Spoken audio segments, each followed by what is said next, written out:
आपके exam point of view से देखा जाए तो कैपिटल के नियम वगैरह पूछने नहीं है उनको, सिर्फ और सिर्फ बेसिक गुरुत्वाकर्षण क्या होता है, ये किस प्रकार का बल है, कहाँ लगता है, कैसा फोर्स है, और इसमें जो कांस्टेंट आता है वो क्या है, उसका यूनिट, उसके वैल्यू, ये सब आपसे पूछी जाती है। फिर स्मॉल जी के बारे में पूछा जाता है। स्मॉल जी क्या है? स्मॉल जी यानी कि ग्रेविटेशनल एक्सेलरेशन, गुरुत्वीय त्वरण क्या है, कैसे काम करता है, कहाँ पर इसकी वैल्यू ज्यादा होती है, कहाँ कम होती है, यही सब आपसे पेपर में पूछा जाता है।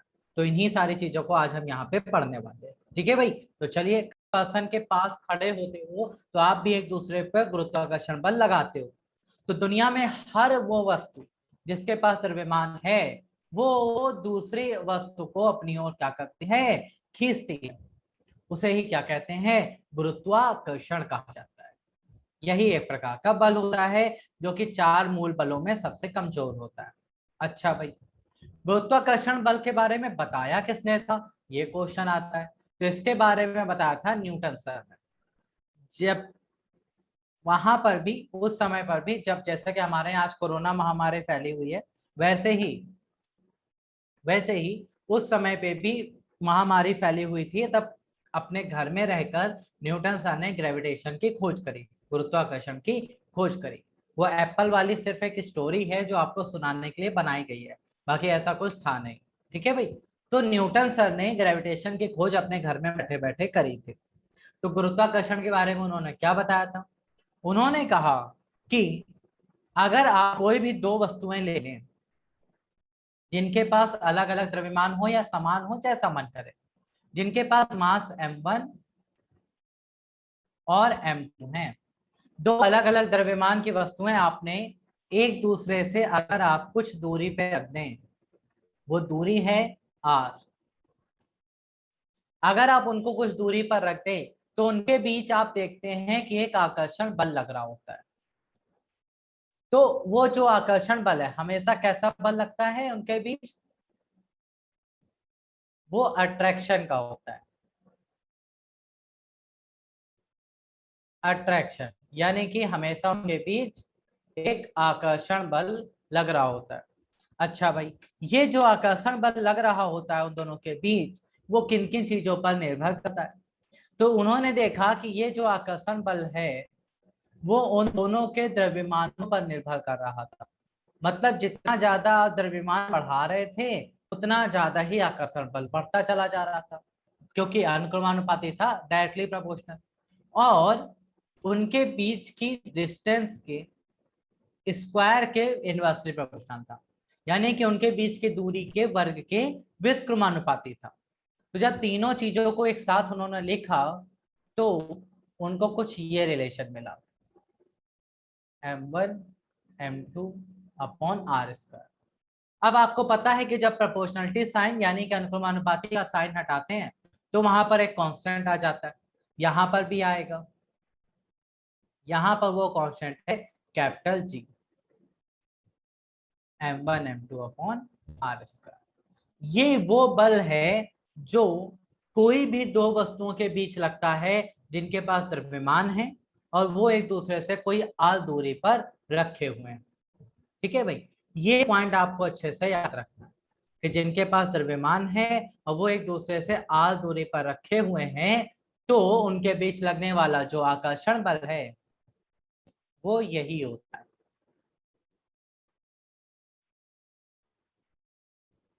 ठीक है, वो ये होता है F बराबर G m1 m2 upon R square.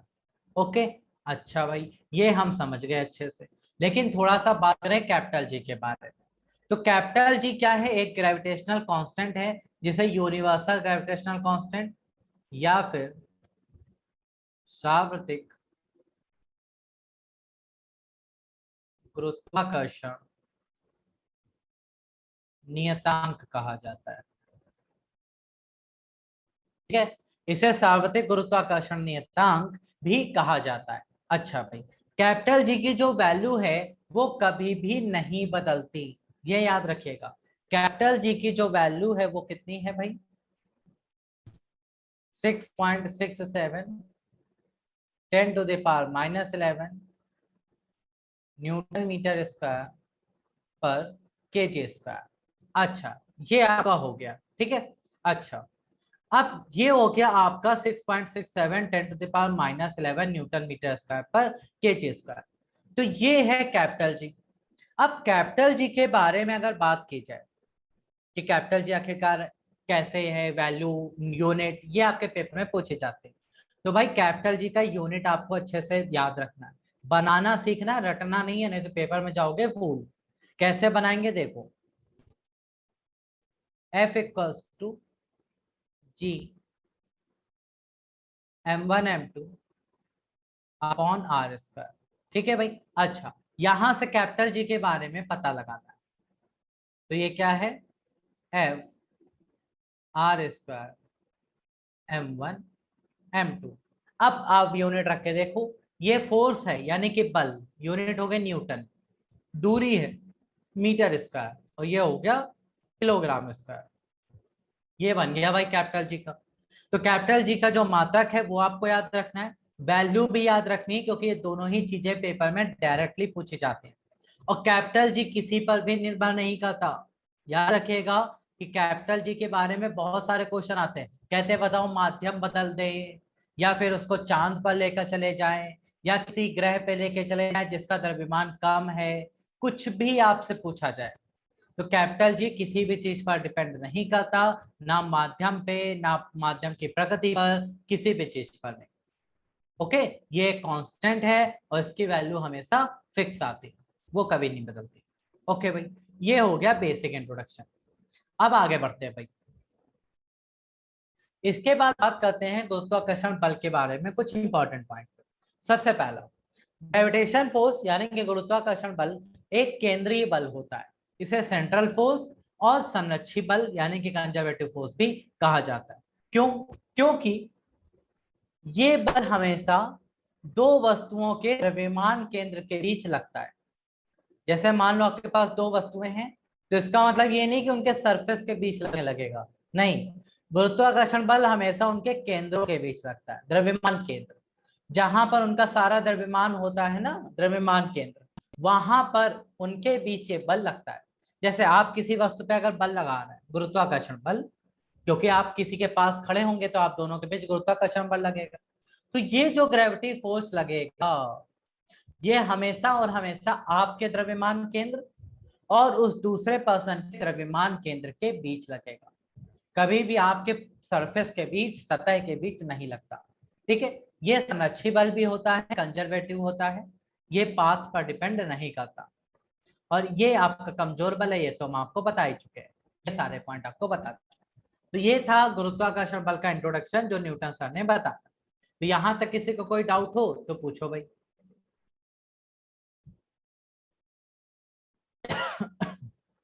यहां तक किसी को कोई भी डाउट या कोई भी कंफ्यूजन है तो बताओ भाई।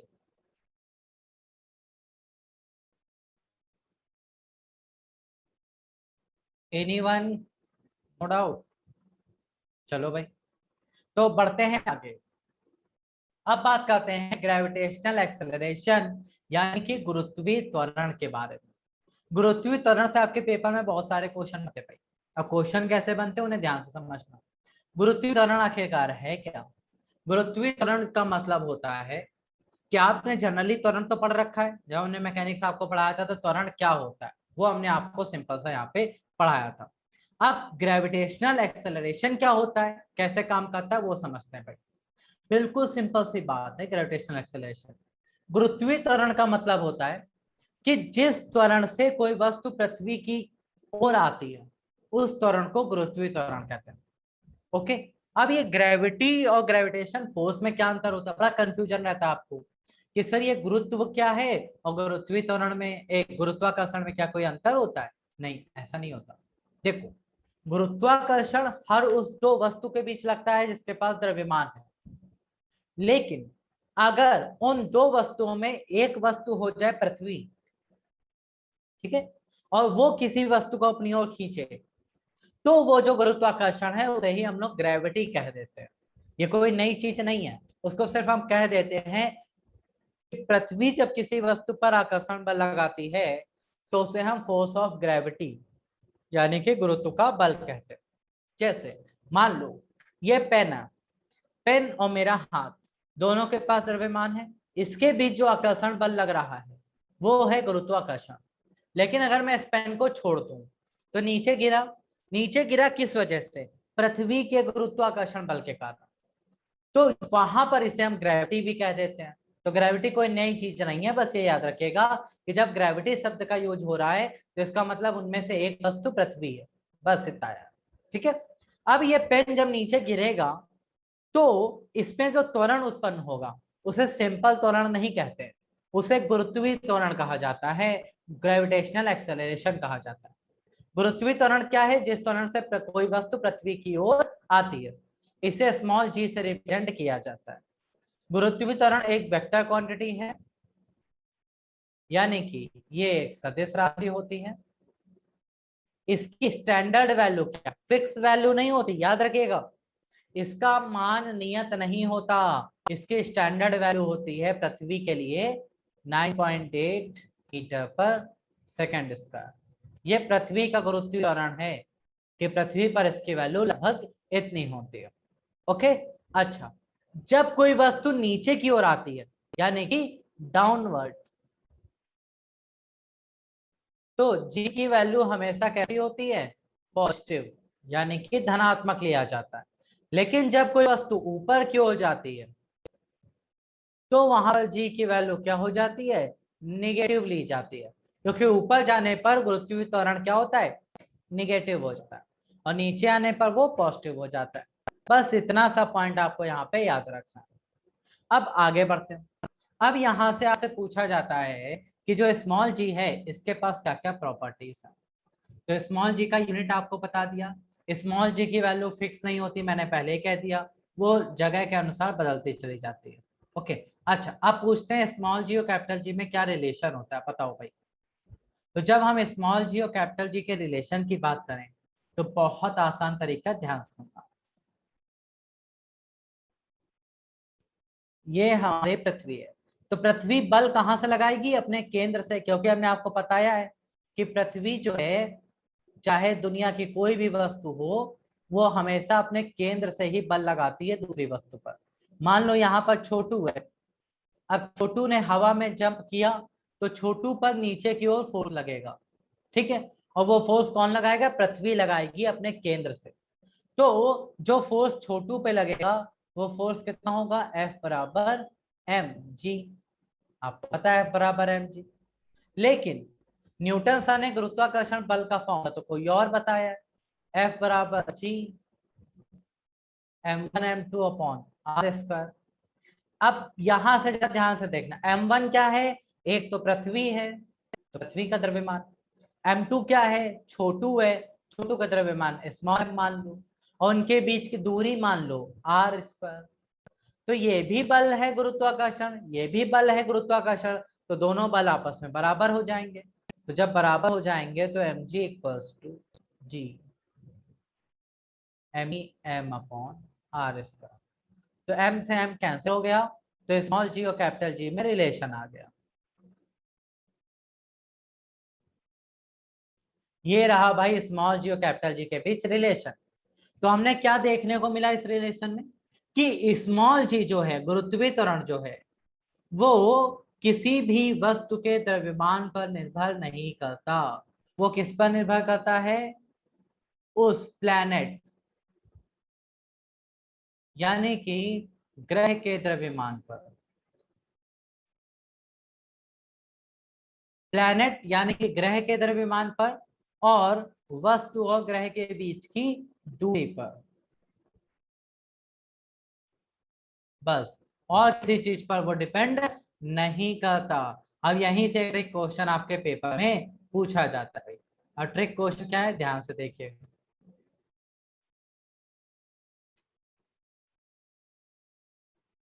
क्वेश्चन ये है कि मान लो एक बिल्डिंग है, अब बिल्डिंग में छोटू है। छोटू ने अपने हाथों में दो बॉल पकड़ी हुई थी, ठीक है। दोनों सेम हाइट पे पकड़ी हुई है, हाइट दोनों की सेम है, दोनों h ऊंचाई पर है। एक बॉल है पेपर की, कागज की, और एक बॉल है आयरन की यानी कि लोहे की। दोनों को उसने सेम टाइम टी पर फेंका है, तो बताओ कौन पहले नीचे आएगा? कहां पर है वो? निर्वात में है वो, वैक्यूम में है, निर्वात में। तो बताओ कौन सी बॉल पहले नीचे आएगी, पेपर की या आयरन की? बताइए भैया।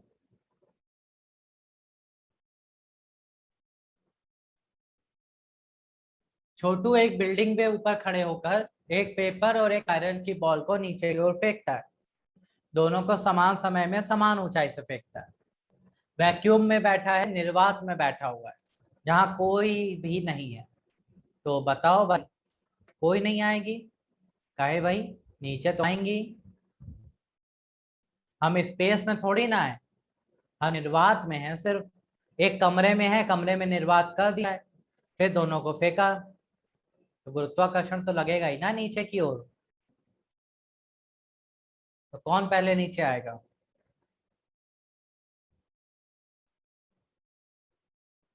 हाँ विपिन जी, बहुत बढ़िया। दोनों एक साथ आएंगे। दोनों कैसे आएंगे भाई? दोनों एक साथ आएंगे।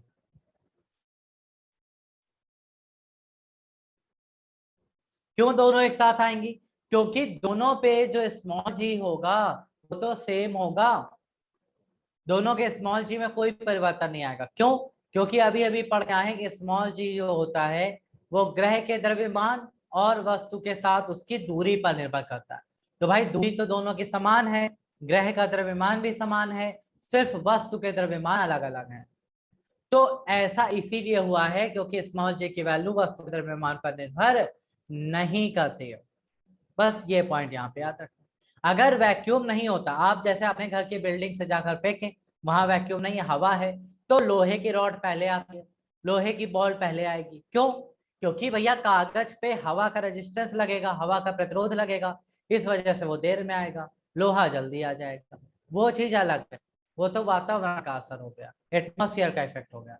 लेकिन जब वैक्यूम में हो तो दोनों एक साथ आते हैं। ये क्वेश्चन यहाँ से ट्रिक क्वेश्चन बनता है, ठीक है? तो इसको ध्यान से याद रखिएगा।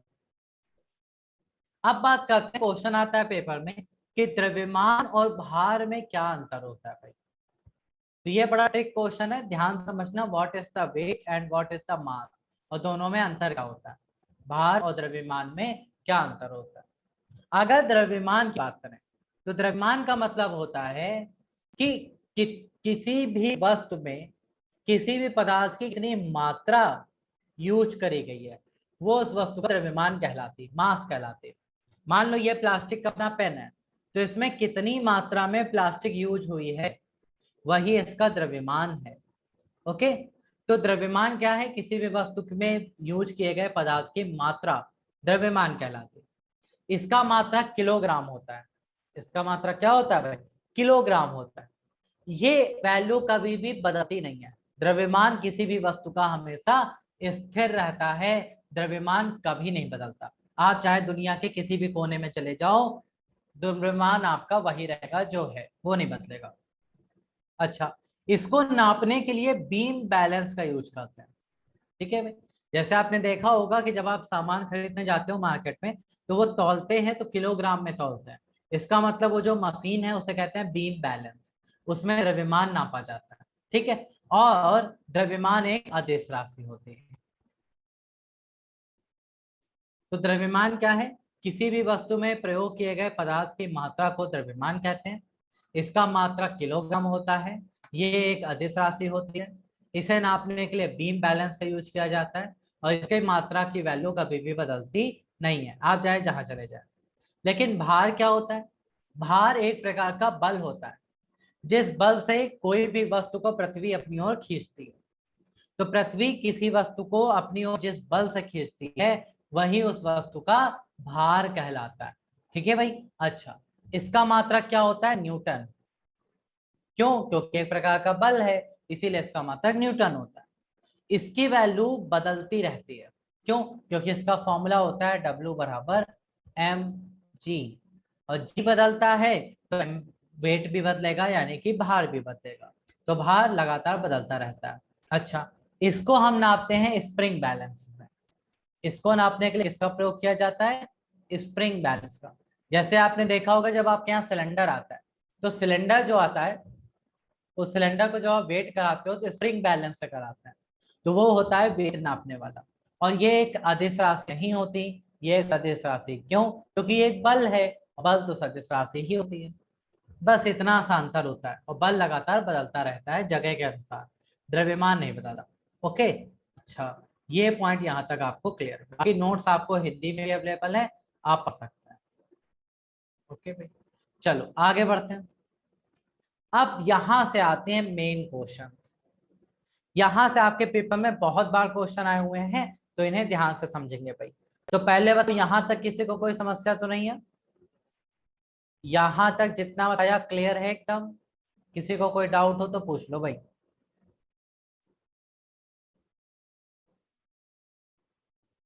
क्लियर सभी को? जल्दी से बताओ भाई।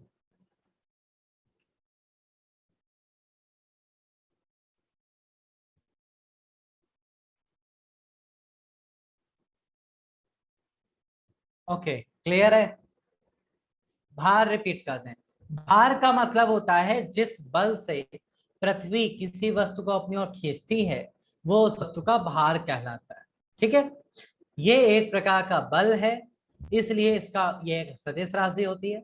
भार लगातार बदलता रहता है, जैसे जैसे आपका स्मॉल जी बदलेगा वैसे वैसे भार बदलेगा। ओके, बस इतने ही पॉइंट आपको याद रखना है। अब बात करते हैं वस्तु का भार कहाँ कहाँ बदलता है, वही आपके पेपर में पूछा जाता है। या फिर स्मॉल जी यानी कि गुरुत्वीय त्वरण कहाँ कहाँ कैसे बदलता है, तो एक एक पॉइंट ध्यान से समझेंगे। सबसे पहले पृथ्वी के आकार का असर देखते हैं। अगर पृथ्वी की बात की जाए तो आपको पता है पृथ्वी हमारी स्फेरिकल साइड की होती है थोड़ा सा। यहाँ पर ध्रुव होते हैं, पोल होते हैं, एक नॉर्थ पोल और एक साउथ पोल। यहाँ पर इक्वेटर होता है यानी कि भूमध्य रेखा, ये आपका इक्वेटर कहलाती है।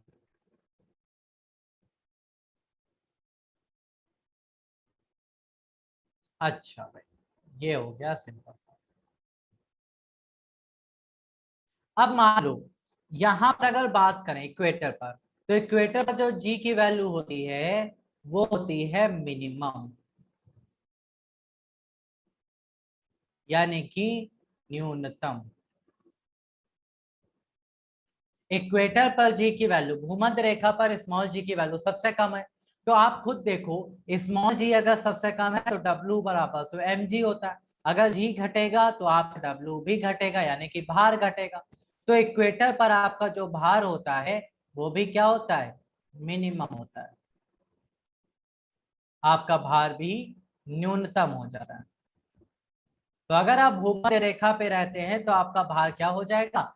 न्यूनतम रहेगा। इक्वेटर का मतलब भूमध्य रेखा भाई, जो भूमि को दो बराबर भागों में बांटे, वो रेखा भूमध्य रेखा है ना, दो बराबर भागों में बांटती है। अच्छा, अगर आप धीरे धीरे इक्वेटर से चल के पोल की तरफ यानी कि ध्रुवों की तरफ बढ़ते, ये क्या है आपके? पोल, ध्रुव। चाहे आप उत्तरी ध्रुव की तरफ बढ़े, चाहे दक्षिणी ध्रुव की तरफ बढ़े, जैसे जैसे आप इक्वेटर से यानी कि भूमध्य रेखा से ध्रुवों की तरफ बढ़ते हैं तो जी की वैल्यू बढ़ती चली जाती है। अगर जी वैल्यू बढ़ेगी तो आपको पता है आपका भार भी बढ़ेगा। ठीक है भाई, भार क्या होता है? बढ़ता है। चाहे आप साउथ पोल की तरफ जाए चाहे नॉर्थ पोल की तरफ जाए, दोनों केस में सेम होगा। और जब आप पोल पे पहुंच जाते हैं तो पोल पर जो है वो जी की वैल्यू मैक्सिमम हो जाती है, यानी कि अधिकतम हो जाती है।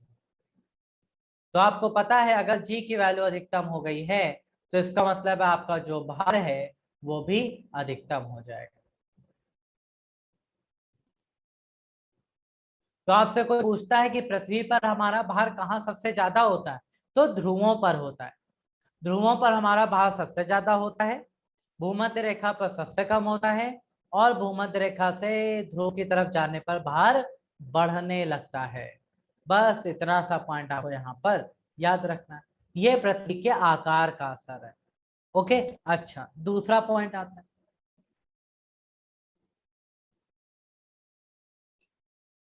दूसरा है पृथ्वी के घूर्णन का असर। यानी कि जब पृथ्वी अपने रोटेशन को कम या ज्यादा कर देगी, आपको पता है पृथ्वी अपने अक्ष से कितने डिग्री घूमी हुई है, 23.5 डिग्री घूमी हुई है, ऐसे झुकी हुई है। और जब पृथ्वी ऐसे अपने एक्सिस के चारों ओर, अपने ही कक्षा के चारों ओर घूमती है, तो उसे रोटेशन कहते हैं।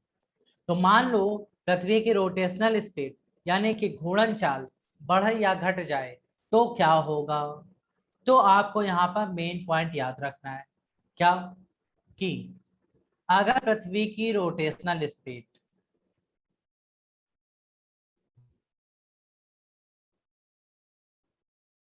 यानी कि पृथ्वी की जो घूर्णन चाल है वो आप इंक्रीज करते हैं, यानी कि बढ़ जाए, अगर पृथ्वी की घूर्णन चाल बढ़ जाती है तो उस केस में स्मॉल जी जो है वो डिक्रीज हो जाता है, यानी कि घटेगा, जिसकी वजह से आपका जो वेट है वो भी घटेगा।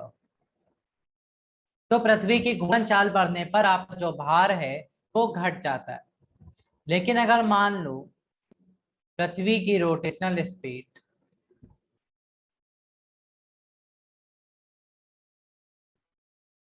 यानी कि वो क्या करता है, रोटेशनल स्पीड का मतलब पृथ्वी की जो घूर्णन चाल है वो घट जाए,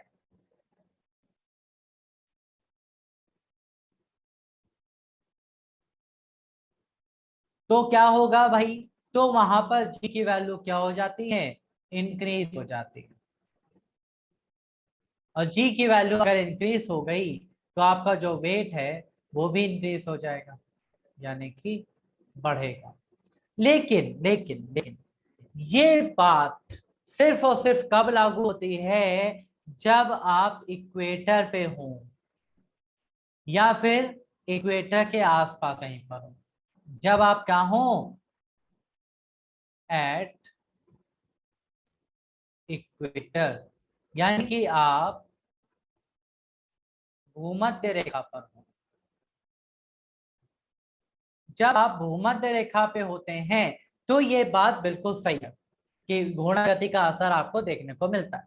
लेकिन अगर एक जानना ने यह कह दिया कि आप पोल पर बैठे हुए हैं, पोल यानी कि ध्रुव पर बैठे हुए, तो आपके भार में क्या परिवर्तन होगा अगर पृथ्वी की घूर्णन चाल बढ़ या घट जाए।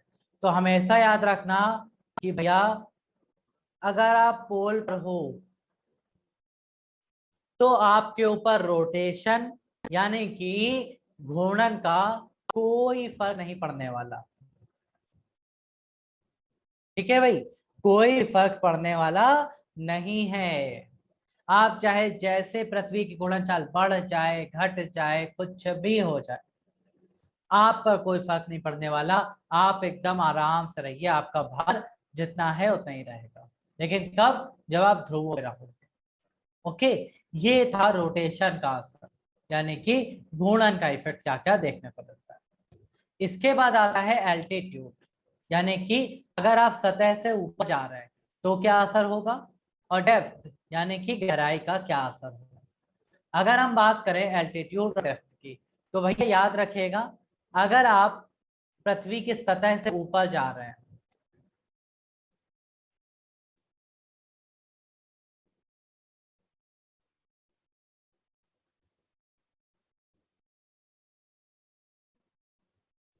अगर आप पृथ्वी की सतह से ऊपर की ओर जाएंगे तो उस केस में जी की वैल्यू क्या हो जाएगी, घट जाएगी। और जी की वैल्यू अगर घट जाएगी तो आपको पता ही है कि भैया आपका जो वेट है वो भी घट जाएगा। तो पृथ्वी की सतह से ऊपर जाने पर, जब भी तो हम लोग जब ऊपर जंप करते हैं तो जितना ज्यादा आप ऊंचाई पे जाओगे उतना ज्यादा आप भार आपको कम महसूस होगा। क्यों, क्योंकि जैसे जैसे आप ऊपर जाते जाएंगे जी की वैल्यू कम होती जाएगी और आपको अपना भार कम महसूस होगा। लेकिन अगर गहराई की बात करें, अगर आप सतह से नीचे जाते हैं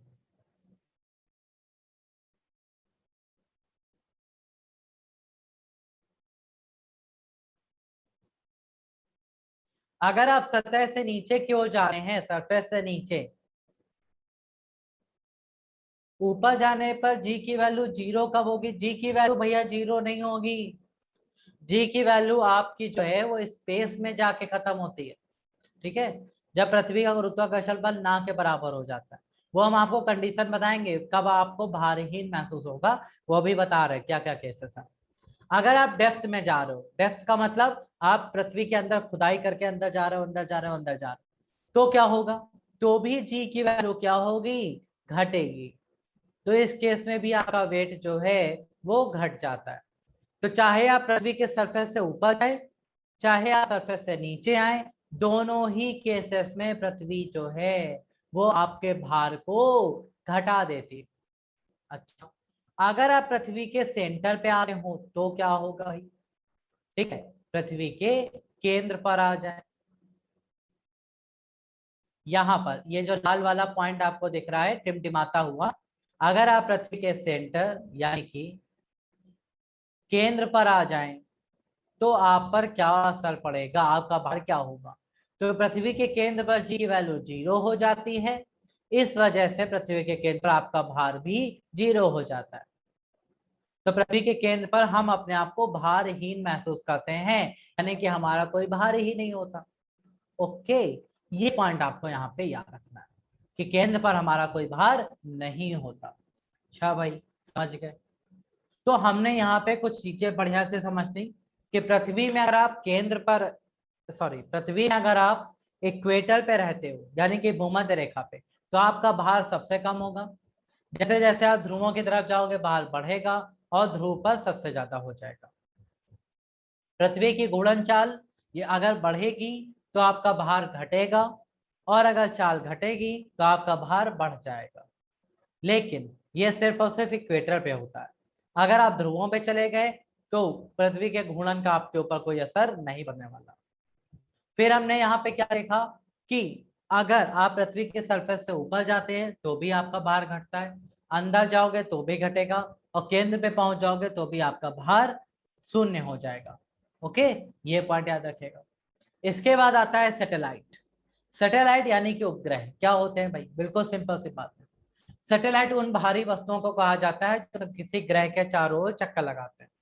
तो जो किसी ग्रह के चारों ओर चक्कर लगाते हैं उन्हें सैटेलाइट कहते हैं।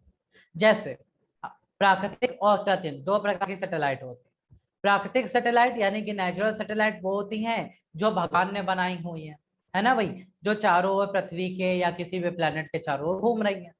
जैसे हमारा चंद्रमा हमारे पृथ्वी के चारों ओर चक्कर लगाता है, तो वो हमारा सैटेलाइट है यानी कि उपग्रह है।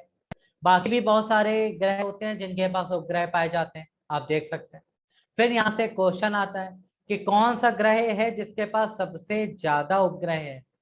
मैक्सिमम सैटेलाइट किसके पास है आज के समय में? तो सबसे ज्यादा उपग्रह सैटेलाइट के पास है, वो है सैटर्न। सैटर्न यानी कि शनि ग्रह। पहले बृहस्पति था यानी कि आपका जुपिटर, लेकिन जुपिटर से आगे अब सैटर्न निकल चुका है। इसके पास 92 से भी ज्यादा, 92 से भी ज्यादा चांद है ना, बहुत सारे चांद है इसके पास। तो ये आपको प्राकृतिक सैटेलाइट मिल गई। लेकिन प्राकृतिक के अलावा भी कृत्रिम सैटेलाइट भी होती हैं, आर्टिफिशियल सैटेलाइट, कृत्रिम उपग्रह, जो कि पृथ्वी के चारों ओर घूमते रहते हैं, जो हम लोगों ने भेजे हैं। नासा, इसरो, इन सब संस्थाओं ने क्या करे हैं? प्राकृतिक सैटेलाइट के जगह कृत्रिम सैटेलाइट भेजे हैं, जो पृथ्वी के चारों ओर घूमते रहते हैं और कम्युनिकेशन में बहुत अच्छे से हमें हेल्प करते हैं।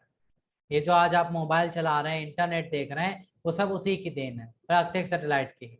आप टीवी देख पा रहे हैं, आप दुनिया की खबरें ले पा रहे हैं, वो सब सैटेलाइट की वजह से होता है। ठीक है, तो ये होती है आर्टिफिशियल सैटेलाइट। अच्छा, आर्टिफिशियल सैटेलाइट कृत्रिम उपग्रह जो मानव के द्वारा निर्मित है, वो भी दो टाइप के होते हैं।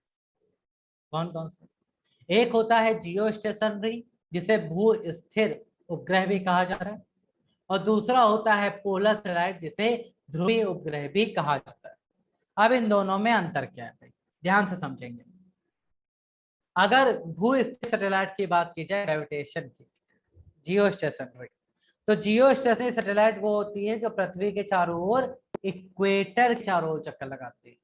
यानी कि पृथ्वी की भूमध्य रेखा के चारों ओर, कुछ इस तरह से।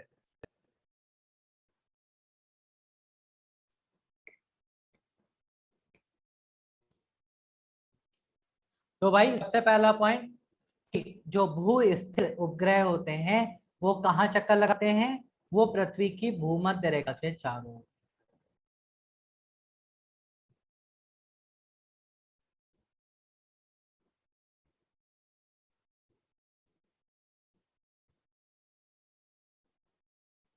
ठीक है भाई, अराउंड द इक्वेटर चक्कर लगाते हैं भूमध्य रेखा के चारों ओर। अच्छा, ये कितने समय में अपना एक चक्कर पूरा लेकर लेते हैं, यानी कि इनका जो टाइम पीरियड है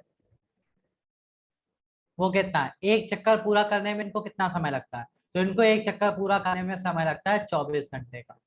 24 घंटे में ये पृथ्वी का एक चक्कर पूरा कर लेते हैं। बहुत ऊंचाई पे लॉन्च किए जाते हैं, कितनी ऊंचाई पे, पृथ्वी से 36,000 किलोमीटर की ऊंचाई पे इन्हें लॉन्च किया जाता है। ओके, तो कुछ पॉइंट है जो आपको याद रखने हैं। कितनी ऊंचाई पर लॉन्च किए जाते हैं, लगभग 36,000 किलोमीटर। इनका टाइम पीरियड यानी कि समय अवधि,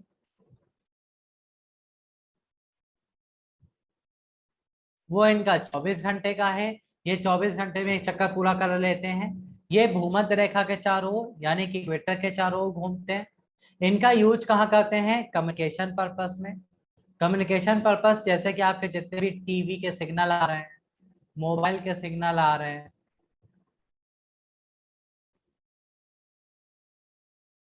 ये सारे के सारे किसकी वजह से आ रहे हैं, इसी सैटेलाइट की वजह से आपको देखने को मिलते हैं। तभी आप फोन पे बात कर पाते हैं, दूसरे देशों के स्पोर्ट्स वगैरह सब देख पाते हैं, वो सब इसी कारण है। अच्छा, भारत ने कभी पोलर सैटेलाइट सब जियो स्टेशन ने लॉन्च किया है, हाँ बिल्कुल। भारत जितने भी इनसेट सीरीज भेजती है, इनसेट सीरीज, वो सारे के सारे कैसे होते हैं, जियो स्टेशनरी सैटेलाइट होते हैं। आपने नाम सुना होगा जीएसएलवी का। भारत जब कभी भी जीएसएलवी लॉन्च करता है तो समझ जाना कि वो जियो स्टेशनरी लॉन्चिंग व्हीकल की बात कर रहा है। जियो स्टेशनरी सैटेलाइट लॉन्चिंग व्हीकल, ये इसका फुल फॉर्म होता है जीएसएलवी का। तो आज के बाद कभी भी न्यूज में सुनना कि भारत ने जीएसएलवी लॉन्च किया है, तो समझ जाना कि भारत ने भू स्थिर उपग्रह लॉन्च किया है, यानी कि एक जियो स्टेशनरी सैटेलाइट लॉन्च की गई है, जो 24 घंटे में पृथ्वी का एक चक्कर लगा लेती है। 36,000 किलोमीटर की ऊंचाई पर इनको लॉन्च किया गया है और ये कम्युनिकेशन पर्पस में यूज की जाती है। ओके, अच्छा भाई, इसके बाद आती है दूसरी टाइप की सैटेलाइट। दूसरे टाइप की सैटेलाइट होती है पोलर सैटेलाइट, यानी कि ध्रुवीय उपग्रह। ध्रुवीय उपग्रह वो होते हैं जो पृथ्वी के ध्रुवों के चारों ओर चक्कर लगाते हैं, लाइक दिस, ऐसे। ये पृथ्वी का नॉर्थ पोल है, ये साउथ पोल है। तो साउथ पोल और नॉर्थ पोल के चारों ओर ये जो चक्कर लगा रही है, ये सैटेलाइट कहलाती है पोलर सैटेलाइट, ध्रुवीय उपग्रह। क्यों, क्योंकि पृथ्वी के ध्रुवों के चारों ओर घूम रही है। अच्छा भाई, अब पोलर सैटेलाइट के बारे में कुछ पॉइंट आपको याद रखना है। पोलर सैटेलाइट ज्यादा ऊंचाई पे लॉन्च नहीं की जाती, सिर्फ और सिर्फ 880 किलोमीटर की ऊंचाई पर जाकर इसको लॉन्च कर दिया जाता है। इसका टाइम पीरियड यानी समय अवधि मात्र 84 मिनट का है। 84 मिनट में पृथ्वी का एक चक्कर लगा लेती है। इसका यूज कहाँ करते हैं, वेदर फोरकास्ट यानी कि मौसम वगैरह बताने में, वातावरण या वायुमंडल की ऊपरी लेयर को स्टडी करने में, स्पाई कैम के रूप में, सबसे बड़ा काम तो इसका यही होता है, दूसरे देशों पे नजर रखने के रूप में। आपने मूवी देखी परमाणु, परमाणु मूवी में क्या दिखाया गया, जब इंडिया रिसर्च कर रहा था एटॉमिक न्यूक्लियर पावर प्लांट में, बना रहा था राजस्थान में, तो अमेरिका को इसकी खबर लग जाती है, तो अमेरिका एक पोलर सैटेलाइट इंडिया के ऊपर लॉन्च कर देता है कि ये बार बार 84 मिनट में एक चक्कर लगा के उसी जगह से गुजरेगी, तो ये लोग इमेज देख लेंगे कि आखिरकार इंडिया कर क्या रहा है। लेकिन इंडिया भी कम चालाक नहीं था, उसने 84 मिनट में सारा काम करता था और करके जल्दी से सब कुछ नामो निशान मिटा के छुप जाते थे। फिर उसके बाद जैसे ही वो सैटेलाइट गुजरती थी, फिर काम चालू कर देते थे, फिर 84 मिनट में आकर छुप जाते थे। ऐसे कर करके ये एक्सपेरिमेंट किया गया। ठीक है, तो वहां पर कौन से सैटेलाइट इंडिया ने लॉन्च करी थी, वो थी पोलर सैटेलाइट। उसकी वजह से वहां पे अमेरिका को चीजें पता चल जाती थी। ओके, ये पॉइंट आपके दो टाइप के हुए। इसके बाद पूछा जाता है भारत ने कभी पीएसएलवी लॉन्च किया, बिल्कुल। पीएसएलवी जब इंडिया लॉन्च करता है तो उसका मतलब समझ जाना कि पोलर सैटेलाइट लॉन्चिंग व्हीकल, जैसे वहां पे जियो स्टेशनरी सैटेलाइट लॉन्चिंग व्हीकल था, यहाँ पोलर सैटेलाइट लॉन्चिंग व्हीकल होता है। बस इतना सा पॉइंट था। तो सैटेलाइट आपकी दो टाइप की होती हैं, एक जियो स्टेशनरी और एक पोलर। यहाँ तक किसी को कोई समस्या हो तो बताओ, यहाँ तक किसी को कोई समस्या हो तो बताइए भाई।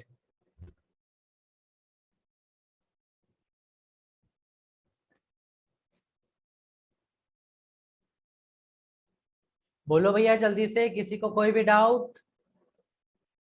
अगर नहीं है तो बता दो हाँ सर क्लियर है, तो आगे बढ़े।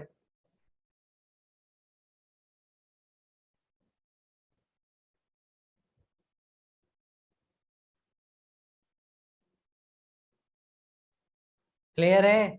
No doubt? ओके, चलो भाई आगे बढ़ते हैं।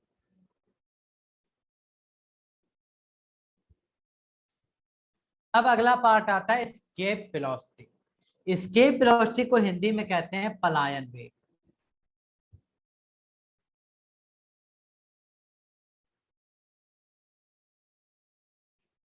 ये क्या होती है sir escape velocity? Escape velocity वो मिनिमम वेलोसिटी है या वो मिनिमम वेग है जिस वेग से अगर आप चलेंगे तो आप वापस उस ग्रह के गुरुत्वाकर्षण में नहीं आएंगे, आप उससे बाहर निकल जाएंगे। तो किसी भी वस्तु के गुरुत्वाकर्षण क्षेत्र से बाहर निकलने के लिए जितनी मिनिमम स्पीड या वेलोसिटी चाहिए वही आपकी स्केप वेलोसिटी कहलाती है, यानी कि पलायन वेग। तो पृथ्वी से अगर आपको पलायन करना है, दूसरे ग्रह पे जाना है या कहीं जाना है, तो उसके लिए जो मिनिमम स्पीड आपको चाहिए वही स्केप वेलोसिटी कहलाती है। जैसे हम बात करें पृथ्वी के लिए, तो पृथ्वी के लिए जो स्केप वेलोसिटी है वो है 11.2 किलोमीटर पर सेकेंड। अगर आप 11.2 किलोमीटर पर सेकेंड की स्पीड से कोई गाड़ी चला रहे हैं तो पृथ्वी आपको वापस खींच नहीं पाएगी और आप पृथ्वी के गुरुत्वाकर्षण क्षेत्र से बाहर निकल जाएंगे। ठीक है भाई, ये पॉइंट अच्छे से याद रखिएगा। दूसरा, जैसे बात है मून की, हमारा चांद, उसमें तो बहुत ही कम है 2.3। अगर आप इतनी चाल से चांद पर चल सकते हैं तो आप चांद के गुरुत्वाकर्षण क्षेत्र से बाहर निकल जाएंगे, आप पर उसका कोई भी असर नहीं होगा। लेकिन इतनी स्पीड हम लोग पकड़ नहीं सकते, इसीलिए हम लोग क्या करते हैं भाई, सिर्फ इसको पढ़ लेते हैं। ओके, अच्छा भाई आगे बढ़ते हैं। अब बात करते हैं वेटलेसनेस। वेटलेसनेस का मतलब भारहीनता।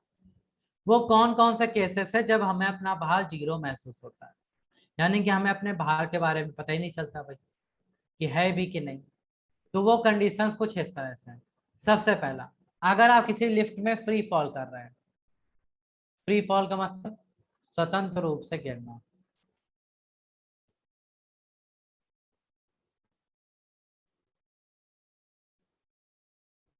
ठीक है, अगर आप देखें तो कोई वस्तु अगर स्वतंत्र रूप से गिर रही है, फ्री फॉल कर रही है, इसका मतलब ये हो गया कि उसका भार उसमें शून्य है। आप बिल्डिंग से जंप करिए, बिल्डिंग से जंप करते देर समय जितनी देर हवा में रहेंगे आपको लगेगा आपको कोई भार ही नहीं है ना। आपने वो गोल वाला झूला झूला है जो बहुत बड़ा होता है, मेले में लगता है, उस झूले में जब वो झूला नीचे की ओर आता है तो इतनी तेजी से आता है कि आपको अपना भार ही नहीं महसूस होता है ना। तो ये सारे केसेस होते हैं किसके भाई, ये होते हैं आपके स्वतंत्र रूप से गिरने पर वेट आपका नहीं बदलेगा। ठीक है, वे आप भारहीन हो जाएंगे, यानी कि आपका वेट शून्य हो जाएगा।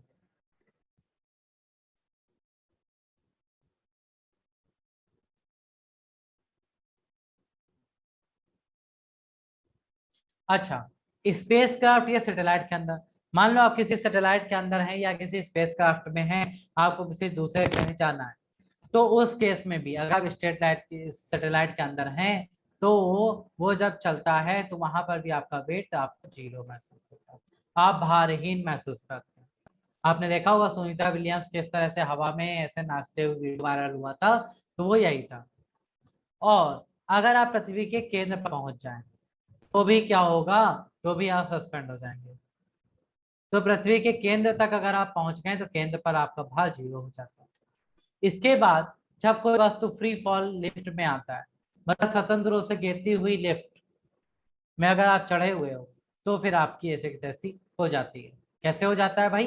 कि आप फ्री फॉल आते हो। फ्री फॉल का मतलब कि आप लिफ्ट में हो, लिफ्ट किसी ने तोड़ दी। अब लिफ्ट तोड़ दी तो मतलब क्या हो गया कि भैया लिफ्ट टूट चुकी है, लिफ्ट स्वतंत्र रूप से गिर रही है, और स्वतंत्र रूप से जब लिफ्ट गिरती है तो आपके साथ खेल हो जाते हैं। तो ऐसे कौन कौन सी केसेस हैं जब अपने आप को भारहीन महसूस करते हैं? तो सबसे पहला, जब आप किसी बिल्डिंग से जंप कर दो तो आप भारहीन हो। दूसरा, आप किसी सैटेलाइट में घूम रहे हैं तो आप भारहीन हैं।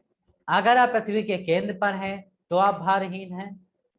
और अगर आप किसी ऐसी जगह पे हैं जो फ्री फॉल कर रहा है, स्वतंत्र रूप से गिर रहा है, तो वहां पर भी आप क्या है? भारहीन। तो भारहीन हम कब कब हो सकते हैं? तो सिंपल सी बात है, जब जब आप पर कोई बाह्य बल नहीं लगेगा, यानी कि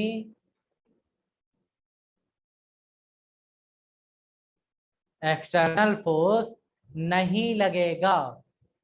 ठीक है, जब तक आप पे कोई बाह्य बल या हम कहते हैं कुल बल, यानी कि टोटल फोर्स शून्य है, तब तब आपका जो वेट है वो शून्य है, यानी कि आप भारहीन है। ओके, बस इतना सा पॉइंट आपको दिमाग में बैठा लेंगे। ठीक है। अच्छा, तो अगर आप क्या कर रहे हैं? फ्री फॉल कर रहे हैं, तो बस उस केस में आपको अपना वेट जीरो महसूस होता है। पानी में आपको वेट कम महसूस होता है लेकिन जीरो नहीं। ठीक है।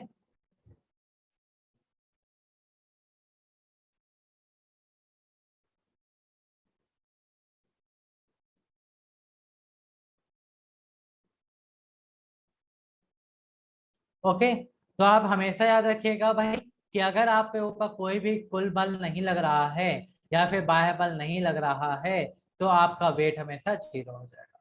और ये चार कंडीशन तो हमने आपको बता दी कि किस केस में आपका वेट जीरो हो जाता है। ठीक है। अच्छा भाई, आगे बढ़ते हैं। अब लिफ्ट की बात करते हैं। लिफ्ट से आपके पेपर में भैया क्वेश्चन आता है।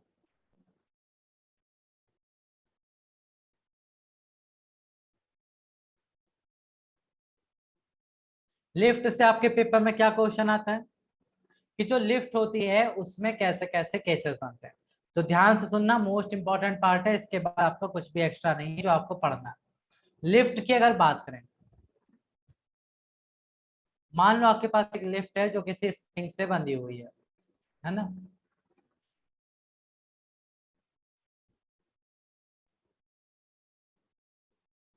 अब लिफ्ट के अंदर एक छोटू है। अब वो छोटू कहता है सर, हमारा जो लिफ्ट है वो तो रुका हुआ है। लिफ्ट कैसा है? स्टॉप है। और मान लो छोटू का वेट है डब्लू, अभी छोटू का वेट क्या है? डब्लू है। वो कह रहा है सर मेरी लिफ्ट जो है रुकी हुई है, तो क्या बताओ मेरे वेट में कोई चेंज आएगा क्या? तो हम कहेंगे छोटू, हमारा वेट जो डब्लू है उसमें कोई चेंज नहीं आएगा। ठीक है, छोटू के भार में कोई परिवर्तन नहीं होगा। क्यों? क्योंकि लिफ्ट रुका हुआ है। छोटू कहता है अच्छा सर, मान लो लिफ्ट एक कांस्टेंट स्पीड से चलने लगा। किससे चलने लगा भाई? कांस्टेंट स्पीड से, यानी कि लिफ्ट हमारा एक नियत चाल से चलने लगा। क्या जब लिफ्ट मेरा नियत चाल से चलता है तो मेरे वेट में कोई परिवर्तन आता है? तो हम कहते हैं बिल्कुल नहीं। अगर लिफ्ट नियत चाल से ऊपर नीचे कहीं भी जाए तो भी आप में कोई बदलाव भार में नहीं होगा। लेकिन छोटू ने कहा सर अब हम तीसरी कंडीशन आपको देते हैं। हमने कहा क्या भाई बताओ? तो छोटू कहता है सर, मान लो कि लिफ्ट त्वरित गति से चल रही है।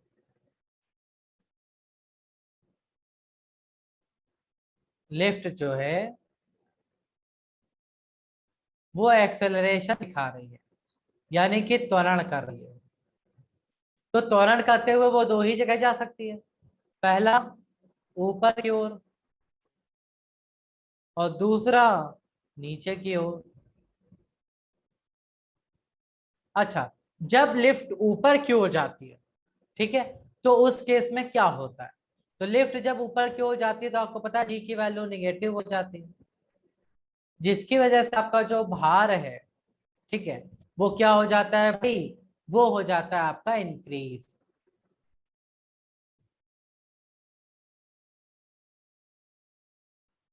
तो लिफ्ट अगर त्वरित गति से त्वरण करते हुए ऊपर की ओर जाती है तो आपको अपना भार बढ़ा हुआ महसूस होता है। लेकिन मान लो लिफ्ट जो है वो त्वरण करते हुए नीचे आ रही है, तो उस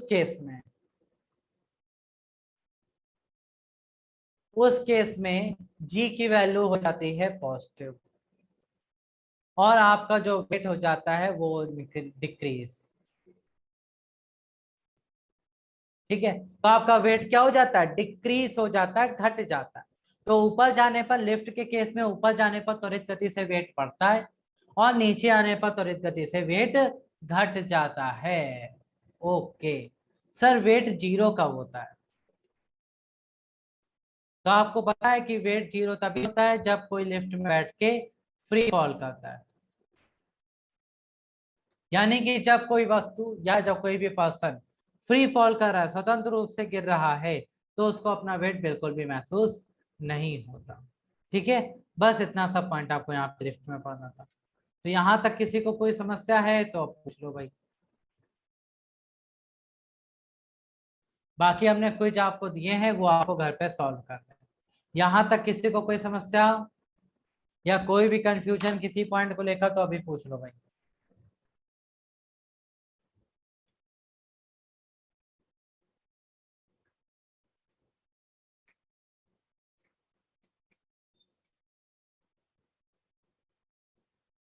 क्लियर है? तो भैया जल्दी से ग्रेविटी को पढ़िएगा घर जाकर, तुरंत अभी नोट्स मिल जाएंगे। क्विज लगाइएगा जो हमने क्वेश्चन करके लिए आपको दिए हैं, और इन्हें सॉल्व करके नेक्स्ट क्लास में आप अगर कोई डाउट हो तो आप हमसे पूछ सकते हैं। ठीक है भाई, इतना काम आपको अच्छे से करना है, बाकी कोई समस्या नहीं है। आपका सिलेबस कंप्लीट हो गया है फिजिक्स एंड केमिस्ट्री दोनों। इतना अच्छे से पढ़िएगा, और कोई भी डाउट लगे तो आप डाउट सेक्शन, आपको मैंने बता ही दिया है, ऐप पर जाएंगे वहां डाउट सेक्शन होगा, वहां पर डाउट सेक्शन में आप अपने डाउट जरूर डिस्कस करें। इतना काम आपको करना। Okay, thank you so much for watching this class, have a great day, take care, bye bye. अगर जी निगेटिव होता तो डब्ल्यू नेट कम आएगा, इसी वजह से तो जब आप नीचे आते हो तो आपको अपना बाहर घटा हुआ महसूस होता है, इसी वजह से ऐसा होता है। ठीक है भाई, चलो, तो ये हो गया, इतना पढ़ लीजिएगा, कहीं डाउट लगे तो डाउट सेक्शन में आप हमसे पूछ सकते हैं। ओके, चलिए, टेक केयर, बाय बाय।